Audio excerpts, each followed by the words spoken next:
Assalamualaikum warahmatullahi wabarakatuh. Perkenalkan, nama saya Siti Aisyah, NPM 116 dari kelas R2B, Bimbingan dan Konseling. Sebelumnya, saya mengucapkan terima kasih untuk Ibu Evi Fitriyanti, MPD Kons, selaku dosen yang telah memberikan tugas akhir berupa video pembelajaran. Selanjutnya, langsung saja kita masuk ke materi pembahasan mengenai kualifikasi dan kompetensi konselor sebagai tenaga pendidik. Peraturan Menteri Pendidikan Nasional Republik Indonesia Nomor 27 Tahun 2008 tentang standar kualifikasi dan kompetensi konselor. Pasal 1 ayat 1. Untuk dapat diangkat sebagai konselor, seseorang wajib memenuhi standar kualifikasi akademik dan kompetensi konselor yang berlaku secara nasional. Pasal 2, penyelenggara pendidikan yang satuan pendidikannya mempekerjakan konselor wajib menerapkan standar kualifikasi akademik dan kompetensi konselor sebagaimana diatur dalam Peraturan Menteri. Pasal 3, Peraturan Menteri ini ditetapkan di Jakarta pada tanggal 11 Juni 2008 pada Menteri Pendidikan Nasional. Kualifikasi akademik konselor. Konselor adalah tenaga pendidik profesional yang telah menyelesaikan pendidikan akademik S1 program studi bimbingan dan konseling dan program pendidikan profesi konselor dari perguruan tinggi penyelenggara program pengadaan tenaga kependidikan yang terakreditasi. Pelayanan bimbingan pada jalur pendidikan formal dan non-formal diselenggarakan oleh konselor. Kualifikasi akademik konselor dalam satuan pendidikan pada jalur pendidikan formal dan non-formal adalah sarjana pendidikan S1 dalam bidang bimbingan dan konseling. Yang kedua, berpendidikan profesi konselor. Sosok utuh kompetensi konselor mencakup kompetensi akademik dan profesional sebagai satu keutuhan.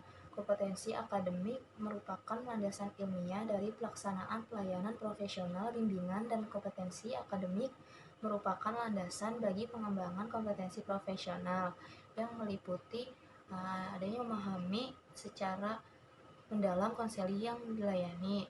Yang kedua, menguasai landasan dan kerangka politik bimbingan. Yang ketiga, menyelenggarakan pelayanan bimbingan dan memandirikan. Yang keempat, ada mengembangkan pribadi dan profesionalitas konselor secara berkelanjutan. Unjuk kerja konselor sangat dipengaruhi oleh kualitas penguasaan keempat kompetensi yang dilandasi sikap, nilai, dan kecenderungan pribadi yang mendukung. Kompetensi akademik dan profesional konselor secara terintegrasi membangun keutuhan kompetensi pedagogi, kepribadian, sosial, dan profesional.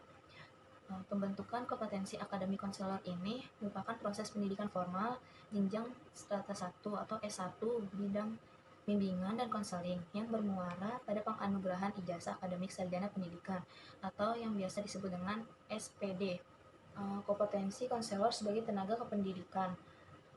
Kompetensi profesional merupakan penguasaan penyelenggaraan bimbingan yang memandirikan, tumbuh serta diasah melalui latihan, menerapkan kompetensi akademik yang telah diperoleh dalam konteks otentik pendidikan profesi konselor yang berorientasi pada pengalaman dan kemampuan praktik lapangan, serta tamatan memperoleh sertifikat profesi bimbingan dan dengan gelar profesi konselor atau yang biasa disingkat dengan KONS.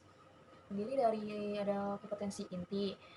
Kompetensi inti itu adanya kompetensi pedagogik, harus menguasai teori dan praksis pendidikan yang meliputi menguasai ilmu pendidikan dan landasan keilmuan. Yang kedua ada mengimplementasikan prinsip-prinsip pendidikan dan proses pembelajaran, serta menguasai landasan budaya dalam praksis pendidikan.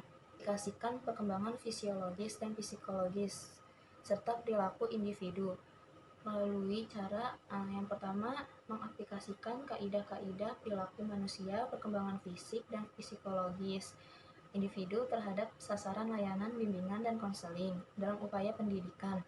Yang kedua, mengaplikasikan kaidah-kaidah kepribadian, individualitas, dan perbedaan individu terhadap sasaran layanan bimbingan dan konseling dalam upaya pendidikan. Yang ketiga, mengaplikasikan kaidah-kaidah belajar terhadap sasaran layanan bimbingan dan konseling dalam upaya pendidikan. Yang C, menguasai esensi pelayanan bimbingan dan konseling dalam jalur jenjang dan jenis satuan pendidikan.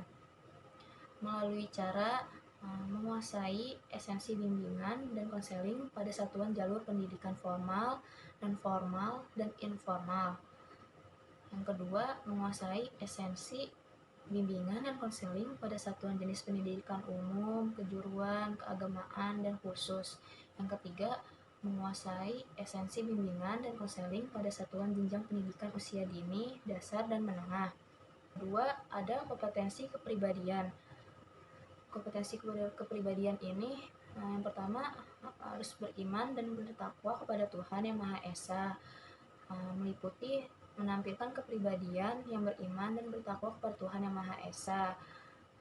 Yang kedua, konsisten dalam menjalankan kehidupan beragama dan toleran terhadap pemeluk agama lain. Yang ketiga, berakhlak mulia dan berbudi pekerti luhur.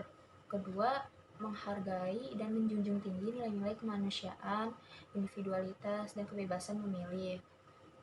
Melalui cara yang pertama, mengaplikasikan pandangan positif dan dinamis tentang manusia sebagai makhluk spiritual, bermoral, sosial, individual, dan berpotensi.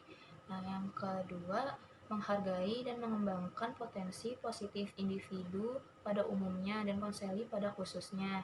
Yang ketiga, peduli terhadap kemaslahatan individu pada umumnya dan konseli pada khususnya. Yang ketiga, menunjukkan integritas dan stabilitas kepribadian yang kuat.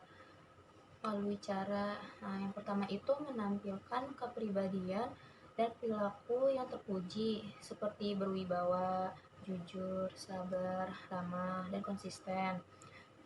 Yang kedua, menampilkan emosi yang stabil. Yang ketiga, harus peka, bersikap empati, serta menghormati keragaman dan perubahan. Yang keempat itu ada menampilkan kinerja berkualitas tinggi yang meliputi tindakan yang cerdas, kreatif, inovatif, dan produktif. Yang kedua ada bersemangat, berdisiplin, dan mandiri. Yang ketiga, berpenampilan menarik dan menyenangkan. Yang keempat itu berkomunikasi secara efektif. Lalu adanya kompetensi profesional. Dalam kompetensi profesional, harus menguasai konsep dan praksis asesmen untuk memahami kondisi, kebutuhan, dan masalah konseli. Dengan cara adanya menguasai hakikat asesmen, memilih teknik asesmen sesuai dengan kebutuhan layanan bimbingan dan konseling, menyusun dan mengembangkan instrumen asesmen untuk keperluan bimbingan dan konseling. Yang kedua itu harus menguasai kerangka teoretik dan praksis bimbingan dan konseling. Harus memahami dan mengaplikasikan hakikat pelayanan bimbingan dan konseling. Yang kedua itu memahami dan mengaplikasikan arah profesi bimbingan dan konseling. Yang ketiga, harus memahami dan mengaplikasikan dasar-dasar pelayanan bimbingan dan konseling. Adanya merancang program-program bimbingan dan konseling yang meliputi menganalisis kebutuhan peserta didik, menyusun program bimbingan dan konseling yang berkelanjutan berdasarkan kebutuhan peserta didik secara komprehensif dengan pendekatan perkembangan, menyusun rencana pelaksanaan program bimbingan dan konseling. Yang keempat itu mengimplementasikan program bimbingan dan konseling yang komprehensif, meliputi pertama, melaksanakan program bimbingan dan konseling. Yang kedua, melaksanakan pendekatan kolaboratif dalam layanan bimbingan dan konseling. Yang ketiga, memfasilitasi perkembangan akademik, karir, personal, dan sosial konseli. Proses dan hasil kegiatan bimbingan dan konseling dengan cara yang pertama, melakukan evaluasi hasil, proses, dan program bimbingan dan konseling. Yang kedua itu harus melakukan penyesuaian proses layanan bimbingan dan konseling. Yang ketiga, menginformasikan hasil pelaksanaan evaluasi layanan bimbingan dan konseling kepada pihak terkait. Nah, yang keempat itu harus menggunakan hasil pelaksanaan evaluasi untuk merevisi dan mengembangkan program bimbingan dan konseling. Memiliki kesadaran terhadap etika profesional. Melalui cara apa? Yang pertama, memahami dan mengelola kekuatan dan keterbatasan pribadi dan profesional. Yang kedua, bekerja dalam tim bersama tenaga para profesional dan profesional lain. Yang ketiga, menyelenggarakan layanan sesuai dengan kewenangan dan kode etik profesional konselor. Yang keempat, ada mempertahankan objektivitas dan menjaga agar tidak larut dalam masalah konseling. Menguasai konsep dan praksis penelitian dalam bimbingan dan konseling.